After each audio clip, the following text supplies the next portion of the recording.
নমস্কার বন্ধুরা, সবাইকে স্বাগত জানিয়ে আজকের ভিডিওটা শুরু করলাম। পার্শে মাছের একটা মশলা ছাড়া পাতলা ঝোল।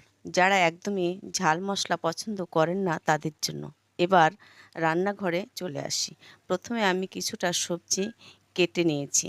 আলু, কাঁচকলা, বরবটি ধুয়ে নিয়ে একটা থালায় সাজিয়ে রেখেছি। এবার কয়েকটা পার্শে মাছে লবণ হলুদ মেখে কড়াইয়ে পরিমাণ মতন তেল দিয়ে মাছগুলো ভালো করে ভেজে নিয়ে ওই তেলে তেজপাতা, রাঁধুনি ফোড়ন সমস্ত সবজি ঢেলে দিয়ে তার মধ্যে লবণ হলুদ নেড়েচেড়ে পরিমাণ মতো জল দিয়ে ভালোভাবে সিদ্ধ হয়ে এলে ভাজা মাছ ও কাঁচা লঙ্কা দিয়ে 5 মিনিট আরও ফুটিয়ে নামিয়ে নেব। দেখতে কিন্তু খুব সুন্দর হয়েছে।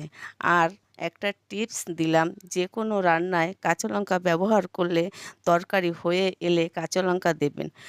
লঙ্কাগুলো সবুজ থাকবে এবং কাঁচা লঙ্কার যে গন্ধটা, সেই গন্ধটা আসবে। এবার গরম ভাতে পরিবেশন করুন, অসাধারণ খেতে লাগবে। আমার রান্নাটা আপনাদের কেমন লাগলো কমেন্টে জানাবেন। ভালো লাগলে লাইক, কমেন্ট, শেয়ার করবেন। ধন্যবাদ।